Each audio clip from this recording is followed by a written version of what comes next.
किसी ने बड़े कमाल की बात कही है कि कौन से कपड़े पहनूं कि सबको अच्छा लगूं और कौन से कर्म करूं कि भगवान को अच्छा लगूं। शायद लाइन तो आपको समझ में आ गई होगी, लेकिन उसका अर्थ समझ नहीं आया होगा। इन लाइनों के अंदर घुस के देखना आप कि इस लाइन के अंदर कितनी गहराई है, कितना दर्द है और कितना कुछ छुपा हुआ है।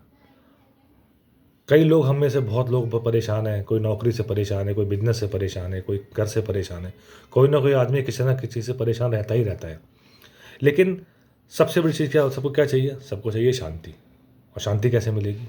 अपने आप को शांत रखकर।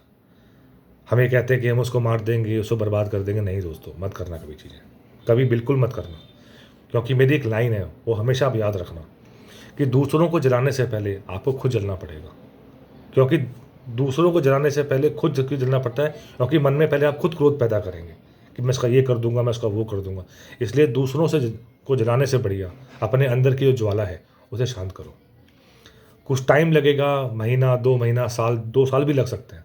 लेकिन धीरे धीरे धीरे धीरे धीरे आपका मन अपने आप शांत होगा और आपको खुद अच्छा लगेगा, हाँ मैंने वो डिसीजन बहुत सही लिया। इसलिए किसी को बर्बाद या जलाने से बढ़िया है कि अपने मन के अंदर अपनी अपनी भावुकता, अपने दर्द को दबा के बैठ जाओ।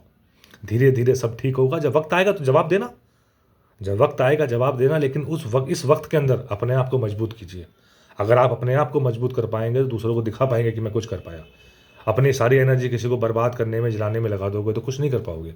इसलिए पहले खुद अपने आप को मजबूत बनाओ और फिर दिखाओ कि हाँ, मैं उस वक्त झुक गया था, इसलिए झुका था कि मैं अपने आप को सक्षम कर सकूं।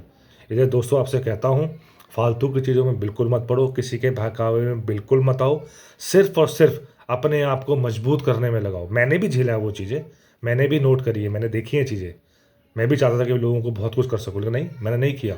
मैंने छोड़ दिया। मैंने अपने आप को मजबूत बनाने में लगाया कि हाँ, कि मैं पहले खुद खड़ा होऊँगा और फिर करके दिखाऊँगा। इसलिए दोस्तों आपसे मैं गुज़ारिश करता हूँ कि किसी के बारे में गलत मत सोचिए और अपने आप को मजबूत कीजिए। अपने परिवार के साथ रहिए।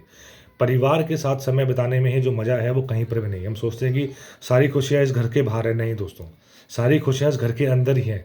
यहाँ सब कुछ मिलता है। माँ, बाप, बहनें, भाई, बच्चे, यहाँ सब कुछ मिलता है।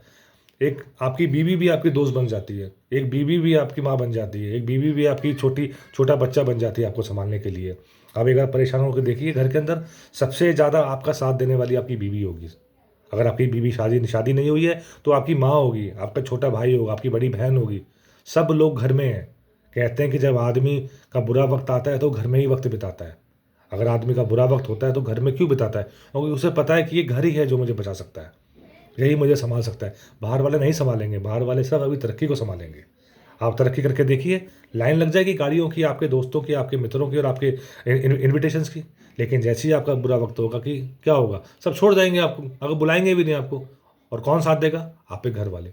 इसलिए मैं गुज़ारिश करता हूँ, आशा करता हूँ कि अपने घरवालों के साथ अपना प्रेम बनाइए और उनके साथ ही रहिए। उनके साथ जीने में ज़्यादा मज़ा आता है। दिवाली का त्योहार हो क्यों हम घर में बनाते हैं?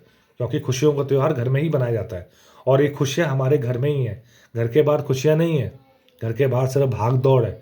हम वहाँ सिर्फ भाग रहे हैं, बिना मतलब के भाग रहे हैं। आखिरी में कुछ नहीं मिलना। इसलिए मैं आशा करता हूँ कि आप सब लोग खुश रहें और खुश होंगे। इसलिए भगवान पे ज़रूर विश्वास रखिए। नमस्कार।